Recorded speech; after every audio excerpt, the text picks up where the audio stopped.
Welcome to Sikho Flutter. In this video, you will finally understand setState in Flutter in simple English. By the end, you will know what it is, why it matters, and exactly how to use it. Let's begin. First, what is state? State is simply data that can change while your app is running.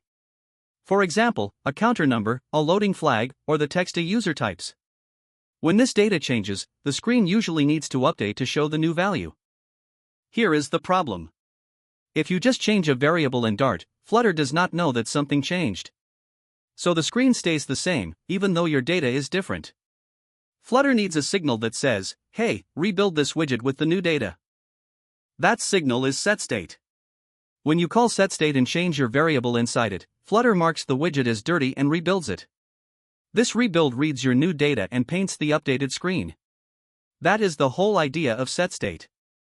Let's see it in a counter app. We keep an integer called counter. When the user taps the button, we call setState and increase counter by 1. Because we changed it inside setState, Flutter rebuilds the widget, and the new number appears on screen instantly.